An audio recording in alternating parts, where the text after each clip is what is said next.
नमस्ते, आप सभी को स्वागत है एक नए वीडियो में। इस वीडियो में क्लास 10th का हिंदी का वीवीआई ऑब्जेक्टिव क्वेश्चन बताऊंगा, जो काफ़ी महत्वपूर्ण क्वेश्चन है।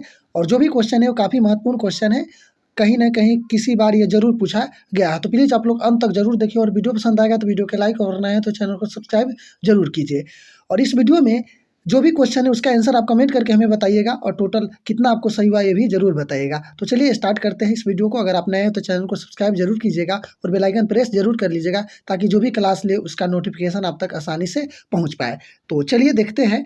इसमें फर्स्ट क्वेश्चन है, घनानंद किस भाषा के कवि है? आपको पता होगा घनानंद जी अति सुदोषनी को मारक है, इनका रचना है। तो ये किस भाषा के कवि है? अवधी, ब्रजभाषा, भोजपुरी, गुजराती। तो आपको पता होना चाहिए कि जो घनानंद जी है, वो ब्रजभाषा के कवि है। ठीक है ना? किस भाषा के है? ब्रजभाषा के। याद रखिएगा, ब्रजभाषा के कवि है। और घनानंद का जन्म कब हुआ था? आपको पता होना चाहिए 1689 ईस्वी में हुआ था। ठीक है ना? आसपास लगभग इनका हुआ था। और ये इसका मृत्यु 1739 में हुआ था। और ये नादिर शाह के सैनिक द्वारा, किसके द्वारा? नादिर शाह के सैनिक द्वारा ये मारे गए थे। तो आपको हर क्वेश्चन को कोशिश करेंगे कि उसका एक्सप्लेन करें, ताकि आप उससे रिलेटेड क्वेश्चन को भी समझ सके और एग्जाम में आप फंसे नहीं, बेहतर से बेहतर नंबर ला सके। तो प्लीज़ आप लोग अंत तक जरूर जुड़े रहिएगा। ठीक है? तो याद रखिएगा घनानंद किस भाषा के हैं। तो मैं बता दिया हूँ कि जो घनानंद जी है वो अब ब्रजभाषा है। और इनका जन्म कब हुआ था? 1689 के आसपास हुआ था। इनका निधन कब हुआ था? 1739 में हुआ था। इसका ऑप्शन बी सही होगा। तो चलिए क्वेश्चन नंबर नेक्स्ट 2 देखते हैं। पंत को किस रचना पर ज्ञानपीठ पुरस्कार प्राप्त हुआ था? पंत, आपको पता होना चाहिए कि पंत जी सुमित्रानंद पंत जी, ठीक है। इनका रचना होगा भारत माता। ठीक है ना? तो इसको किस आप 10th में है, इनका भारत माता, जिनका लेखक कौन है? सुमित्रानंद पंत जी। तो इसमें है कि पंत जी को किस रचना पर ज्ञानपीठ पुरस्कार प्राप्त हुआ था? चितंबरा, सत्यकाम, लोकयतन, स्वर्ण किरण। तो आपको पता होना चाहिए इसका आंसर सही होगा चिदंबरा। इसी पर इनका ज्ञानपीठ पुरस्कार मिला था। ऑप्शन ए सही होगा। चलिए क्वेश्चन नंबर 3 देखते हैं। भारत माता शीर्षक प्रगीत पंत के किस काव्य संकलन है लिया गया है?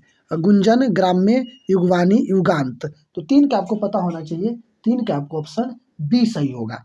कौन सही होगा? बी, ग्राम्य से लिया गया है। ठीक है? चलिए क्वेश्चन नंबर 4 है, दिनकर ने कविता में जनतंत्र का जन्म शीर्षक कविता में दुधमुही शब्द का प्रयोग किसके लिए किया है? यानी जो जनतंत्र का जन्म है, इनका लेखक कौन है? रामधारी सिंह दिनकर जी। याद रखिएगा, जनतंत्र का जन्म, इनका लेखक कौन है? रामधारी सिंह दिनकर जी है। तो इस कविता में कवि किनके लिए दुधमुही बच्चा के मतलब शब्द का उपयोग किया है? किनके लिए किया है? आपको ऑप्शन है अपने बेटे के लिए, पड़ोसन की बच्चे के लिए, समाज की बालिका के लिए, और अगला है जनता के लिए। तो आपको पता होना चाहिए इसमें जो शब्द है चौथा के आपको ऑप्शन डी सही होगा, जनता के लिए। किसके लिए? याद रखिएगा जनतंत्र का जन्म का लेखक कौन है? जनतंत्र का जन्म का लेखक रामधारी सिंह दिनकर जी है। रामधारी सिंह दिनकर, जिसका जन्म आपको पता है कि आपके बिहार के ही रहने वाले हैं, बेगूसराय के एक गांव सिमरिया में इनका जन्म हुआ था। और कब हुआ था? कुछ दिन पहले इसका 23 सितंबर, हाँ 23 सितंबर का इनका जन्म दिवस भी मनाते हैं। 1908 में इनका जन्म हुआ था, 23 सितंबर 1908 को। और निधन 1974 में हुआ था। हाँ, 24 अप्रैल 1974 का इसका निधन हुआ था। ठीक है ना? याद रखिएगा। इनका माँ जी का नाम क्या है? इसका माँ जी के नाम मनरूपी देवी है, और पिताजी के क्या नाम है? रवि सिंह है। याद रखिएगा। देखिए कोशिश करेंगे कि इससे जो भी क्वेश्चन बने वो बता दे। ठीक है ना आपको? तो याद रखिएगा जनतंत्र का जन्म का लेखक कौन है? दिनकर जी है। इसमें दुधमुही शब्द का उपयोग किनके लिए किया है? तो जनता के लिए किया है। जनतंत्र का जन्म यानी रामधारी सिंह दिनकर जी का लेख मतलब जन्म कब हुआ था? तो 23 सितंबर 1908 को हुआ था। इसका निधन कब हुआ था? तो 24 अप्रैल 1974 का हुआ था। इसका माँ के नाम क्या है? तो मनरूप देवी है। मनरूप देवी है। पिताजी के क्या नाम है? तो रवि सिंह है। ठीक है ना? याद रखिएगा। और कहाँ जन्म हुआ था? तो बिहार के हुआ था। किस गांव में? सिमरिया, बेगूसराय में हुआ था। तो चलिए क्वेश्चन नंबर नेक्स्ट देखते हैं 5। राजतंत्र का जन्म शीर्षक कविता में कवि ने किस देवता कहा है? राम, कृष्ण, किसान, मजदूर, बुद्ध। राजतंत्र का जन्म शीर्षक कविता में कवि ने किस देवता कहा है? जनतंत्र का जन्म होना चाहिए, यहाँ राजतंत्र नहीं, जनतंत्र का जन्म शीर्षक कविता में कवि ने किसे देवता कहा है? तो आपको उसमें पढ़े होंगे, बहुत अच्छा शब्द है कि अरे मूर्ख तुम कहाँ घूमते हो, मंदिर में आरती करते हो, देवता मिलेगा खेत और खलिहानों में, जहाँ किसान मजदूर के बारे में कहा है। तो ऑप्शन आपको 5 के कौन सही होगा? तो 5 को आपको पता होना चाहिए कि किसान मजदूर ऑप्शन सही होगा। ठीक है। अज्ञे के नाम से हिंदी साहित्य के इतिहास में कौन सा वाद जुड़ा हुआ है? प्रगतिवाद, छायावाद, प्रयोगवाद, हालावाद। तो आपको पता होना चाहिए, छठा के ऑप्शन सी सही होगा, प्रयोगवाद। कौन सही होगा? प्रयोगवाद। चलिए क्वेश्चन नंबर 7 देखते हैं। कौन सी कृति अज्ञे की है? निशिथ, सुबह का, अरे, यायावार रहेगा याद, गुंजन। यानी आपको 7 का ऑप्शन है निशिथ, सुबह का, अरे, यायावार रहेगा याद, गुंजन। तो आपको पता होना चाहिए कि जो 7 का आंसर है वो सी सही होगा, अरे यायावर रहेगा याद, ऑप्शन 7। ठीक है ना। अज्ञे जी आपको पता है, अज्ञे जी का रचना 10th में भी है। अगर आपको पता होना चाहिए कि जो इसका पूरा नाम सच्चिदानंद हीरानंद वात्स्ययन अज्ञे जी है और एक सबसे दर्दनाक कविता हिरोशिमा को रचना किया ये। ठीक है ना। तो याद रखिएगा, हिरोशिमा के लेखक कौन है? अज्ञे जी है। 8 है, इस दुनिया में किसकी कृति है? रघुवीर सहाय की, मुक्ति बोध की, केदारनाथ अग्रवाल को, वीरेन डगवाल को। इस दुनिया में, तो देखिए 8 का आपको ऑप्शन सही होगा, ऑप्शन डी, वीरेन डंगवाल का। इस दुनिया में किनका है? तो इस दुनिया में आपको 8 के डी सही होगा, वीरेन डंगवाल। क्वेश्चन नंबर 9 है, कविता में देवी जागरण कहाँ हुआ? बाजार में, गरीब बस्तियां में, शहर में, कस्बे में है। तो कविता में आपको पता होना चाहिए कि इसमें देवी जागरण की बात कर रहा है, तो ये गरीब बस्तियों में कहाँ हुआ है? गरीब बस्तियों में। ठीक है। चलिए क्वेश्चन नंबर 10 है, सातटी तरार तिमर किसका कृतिक है? सातटी तरार तिमर किसका कृति है? राजीव सेठ का, जीवन दास का, मानिका मोहिनी का, कुसुम असल अंसलक का। तो देखिए 10 के आपको ऑप्शन सही होगा, बी, जीवनानंद दास का। ठीक है। जीवनानंद दास आपको पता होना चाहिए, जीवनानंद दास का सातिट तरार इन्हीं का रचना है। ठीक है ना, समझे?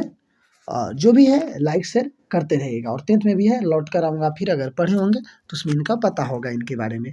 और लौट कर आऊँगा फिर, अभी मैं बता चुका हूँ कि लौट कर आऊँगा फिर शीर्षक कविता में उल्लू कहाँ बोलता है? तो ये किनका है लौट कर आऊँगा फिर? जीवनानंद दास का। याद रखिएगा, तो शीर्षक कविता में उल्लू कहाँ बोलता है? आम के पेड़ पर, कपास के पेड़ पर, कचनार का पेड़ पर। तो 11 के आपको पता होना चाहिए कि जो उल्लू है कपास के पेड़ पर। किस पेड़ पर? कपास के पेड़ पर। ऑप्शन आपको बी सही होगा। ठीक है। 11 के कौन सही होगा? 11 के जो आपको मैं बता दिया हूँ कि लौट कर आऊँगा फिर शीर्षक कविता में उल्लू कहाँ बोलता है, तो कपास का पेड़ पर। 11 के ऑप्शन बी सही होगा। याद रखिएगा, लौट कर आऊँगा जीवनानंद दास। ओके। चलिए क्वेश्चन नंबर 12 देखते हैं।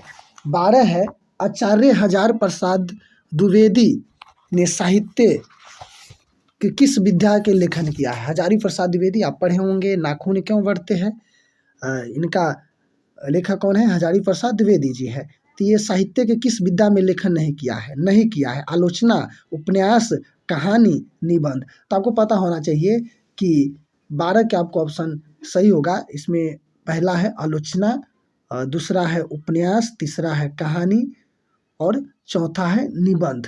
तो इसका सही होगा, आपको बता देता हूँ कि जो आचार्य हजारी प्रसाद द्विवेदी जी थे वो कहानी नहीं लिखे एक भी। ठीक है ना।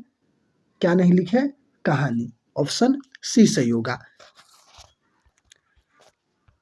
नागरी लिपि शीर्षक निबंध का लेखक कौन है? नागरी लिपि आप पढ़े होंगे, गुणाकर मूल्य जी है। तो पता चल गया होगा, नागरी लिपि 10th में है। इनका लेखक कौन है? गुणाकर मूल्य जी है। ठीक है ना। ऑप्शन ए ही सही होगा। क्वेश्चन नंबर 14, नागरी लिपि शीर्षक पाठ किस पुस्तक से लिया गया है? अक्षर की कहानी से, भारतीय लिपियों की कहानी से, अक्षर कथा से, इनमें से कोई नहीं। तो देखिए नागरी लिपि शीर्षक पाठ किस पुस्तक से लिया गया है? तो आपको पता होना चाहिए, इसका आंसर सही होगा कि जो नागरी लिपि है वह भारतीय लिपियों की कहानी से लिया गया है। ऑप्शन बी सही होगा। चलिए क्वेश्चन नंबर 15 है, उत्तर भारत की विशेष स्थापत्य शैली को क्या कहते थे? ललित शैली, अभिनागर शैली, विभ्राट शैली, नागर शैली। तो देखिए 15 के आपको सही होगा कि उत्तर भारत के विशेष स्थापत्य शैली को क्या कहते हैं? तो इसका आंसर आपको सही होगा नागर शैली। कौन सही होगा? नागर शैली। ठीक है ना।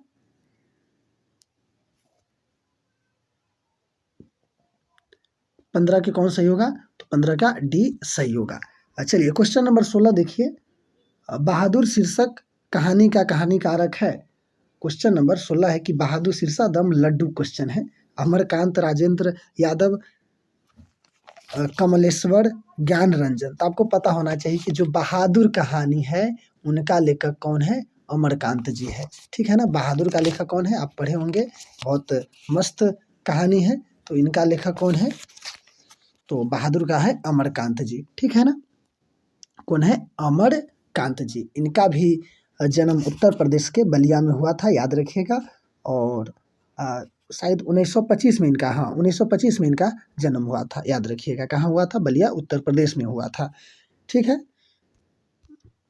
क्वेश्चन नंबर 17 है, परंपरा का मूल्यांकन किसके पुस्तक है? परंपरा का मूल्यांकन किसके पुस्तक है? जो परंपरा का मूल्यांकन है रामविलास शर्मा जी का, नामवर सिंह का, जगदीश गुप्त का, डॉक्टर नगेंद्र का। तो परंपरा का मूल्यांकन जो है रामविलास शर्मा का है।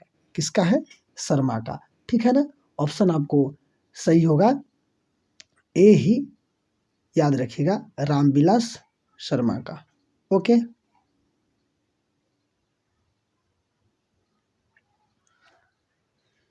चलिए क्वेश्चन नंबर 18 देखते हैं, प्रगतिशील आलोचना का विकास होता है। प्रगतिशील आलोचना का विकास होता है धर्म के ज्ञान से, साहित्य की परंपरा का ज्ञान से, कला का ज्ञान से, इतिहास का ज्ञान से। तो आपको याद होना चाहिए साहित्य की परंपरा के ज्ञान से। ऑप्शन बी सही होगा। ठीक है। क्वेश्चन नंबर 19 है, 19 क्वेश्चन है, पंडित बिरजू महाराज किस लड़के के डांस सिखाते थे? पंडित बिरजू महाराज किस लड़के का डांस सिखाते थे?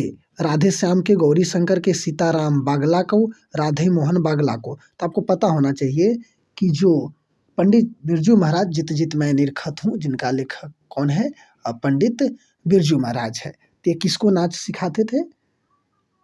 तो इसमें ऑप्शन है आपको राधे श्याम बागला, गौरी शंकर बागला, सीताराम बागला, राधे मोहन बागला। तो आपको पता होना चाहिए कि इसका आंसर ऑप्शन सी सही होगा, सीताराम बागला। ठीक है। चलिए 20 देखते हैं, इनमें कौन पंडित बिरजू महाराज की शिष्या नहीं थी?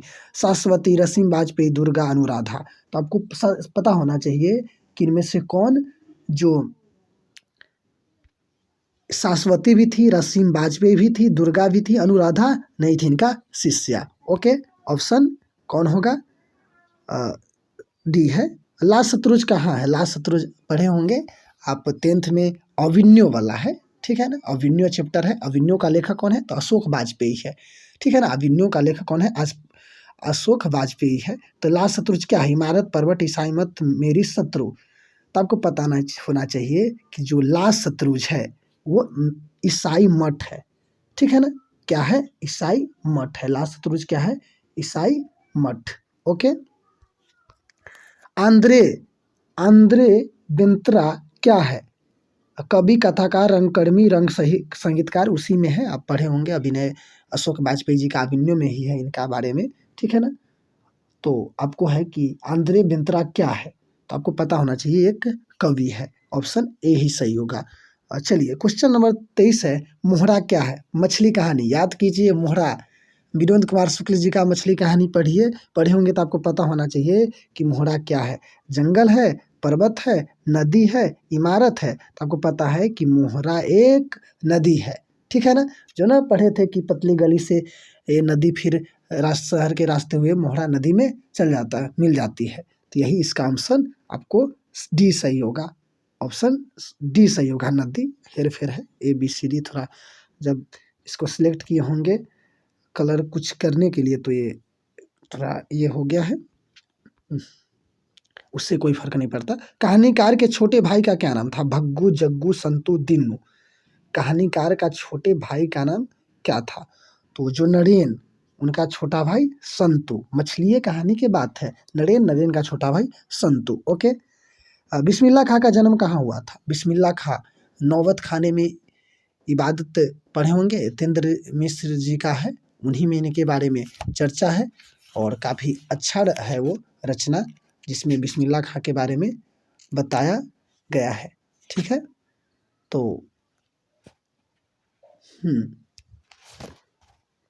तो बिस्मिल्लाह खां का जन्म कहाँ हुआ था? कहाँ हुआ था आपको पूछ रहा है कि बिस्मिल्लाह खां का जन्म कहाँ हुआ था? उत्तर प्रदेश में, पश्चिम बंगाल में, महाराष्ट्र में, डुमराव, बिहार में। तो आपको पता होना चाहिए कि जो बिस्मिल्लाह खां है उसका जन्म डुमराव, हाँ डुमराव बिहार में इनका जन्म हुआ था। ऑप्शन कौन सही होगा? ऑप्शन डी सही होगा। ठीक है, ये शहनाई वादक थे, आपको पता होना चाहिए कि ये शहनाई वादक थे, काफ़ी फेमस थे और इनका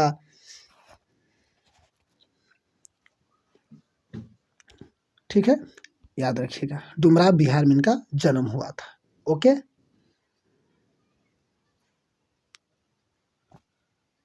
इसका बचपन के नाम भी पूछेगा आपको, बचपन के नाम क्या था?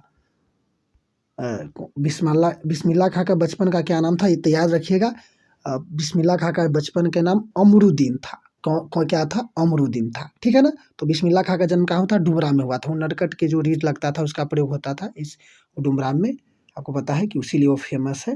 तो इनका जन्म वही डुमराव का बिहार में हुआ था इनका जन्म। इसका बचपन के क्या नाम था? अमरुद्दीन था। ठीक है,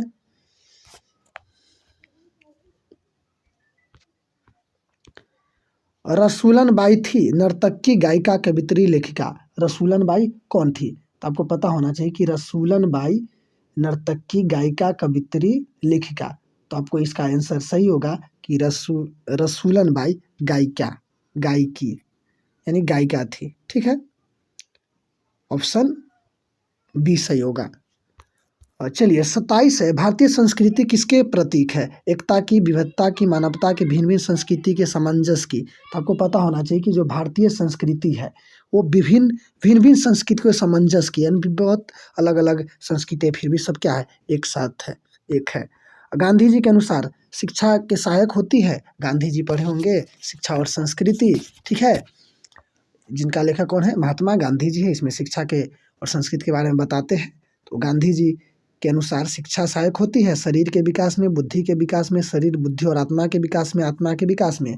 तो आपको 28 के आंसर सही होगा कि गांधी जी के अनुसार जो शिक्षा है वो शरीर, बुद्धि और आत्मा का विकास में सहायक होती है, जो कि बिल्कुल सही बात है। गुरु नानक की मृत्यु कब हुई थी? गुरु नानक जी आप पढ़े होंगे, राम बिनु बिरथी जगी जन्मा। इनका रचना कौन की है? गुरु नानक जी की है। तो इसमें पूछ रहा है कि गुरु नानक जी का जन्म कब हुआ था, यानी मृत्यु कब हुई थी? जन्म नहीं, मृत्यु है। गुरु नानक जी का मृत्यु कब हुई थी? तो आपको पता होना चाहिए कि गुरु नानक जी का मृत्यु, ऑप्शन है 1540, 1560, 1539, 1565। तो आपको पता होना चाहिए कि इनका मृत्यु, गुरु नानक जी का मृत्यु, आपको ऑप्शन इसका सही होगा 29 का। देखिए 1540, 1539 में, हाँ इसका जन्म कब हुआ था? 1539 में, याद रखिएगा। और गुरु नानक जी का जन्म यहाँ हुआ था तलवंडी में, तलवंडी में हुआ था। ठीक है ना, तलवंडी जिला लाहौर में हुआ था, जो भी क्या है? पाकिस्तान में है। याद रखिएगा, जहाँ इसका जन्म हुआ था ना गुरु नानक जी के, उसका नाम पड़ गया था नानकान साहब। ठीक है ना, इनका जन्म स्थान को क्या कहते हैं? नानकान साहब, जो अभी क्या है? पाकिस्तान में है। ठीक है ना। इनका पिताजी के नाम भी याद रखिएगा, कभी कभी पूछ देता है। इसका पिताजी के नाम कालू चंद्र खत्री है। क्या नाम है? कालू चंद्र खत्री। और मम्मी के नाम तृप्ता है। क्या है? तृप्ता है, याद रखिएगा। तो समझ गए ना, गुरु नानक जी का मृत्यु कब हुई थी? 1539 में। जन्म कब हुआ था अगर ये भी पूछ दे तो 1469 में। कहाँ हुआ था? तो तलवंडी जिला ग्राम लाहौर में हुआ था, यानी जिला लाहौर में हुआ था, गांव तलवंडी हुआ था। और जहाँ जन्म हुआ था उसको क्या कहते थे? नानाकान साहिब कहते थे, जो अब क्या है? वहाँ पाकिस्तान में है। इसके पिताजी का क्या नाम था? कालू चंद्र खत्री। माँ के नाम क्या था? तृप्ता। और हाँ, पत्नी को क्यों छोड़ दे रहे हैं? इनका पत्नी का नाम था सुलक्षणी। क्या नाम था? सुलक्षणी। ठीक है, याद रखिएगा। चलिए क्वेश्चन नंबर 30 है, कौन सी कृति रसखान की नहीं है? रसखान जी पढ़े होंगे 10th में, मतलब आप है तो आप पढ़े होंगे रसखान के बारे में। इनका है प्रेम आइनी श्री राधिका, प्रेम फुलवारी, प्रेम वाटिका, अष्टयाम, सुजान, रसखान। तो आपको पता होना चाहिए कि इनका जो रसखान की नहीं है, इसमें से आपको सही होगा प्रेम फुलवारी। क्या है? प्रेम फुलवारी इनका नहीं है। ऑप्शन कौन सही होगा?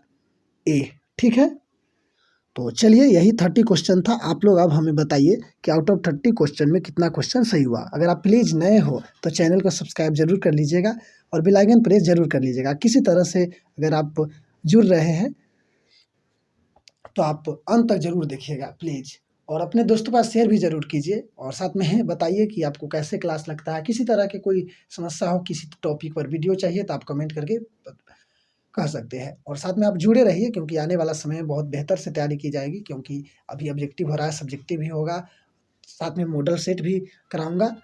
ठीक है, तो प्लीज़ आप लोग जुड़े रहिएगा, और किसी तरह की कोई समस्या हो तो कमेंट के माध्यम से आप बताते रहिएगा। तो चलिए, आप सभी को जुड़ने के लिए बहुत बहुत धन्यवाद। जय हिंद, जय भारत।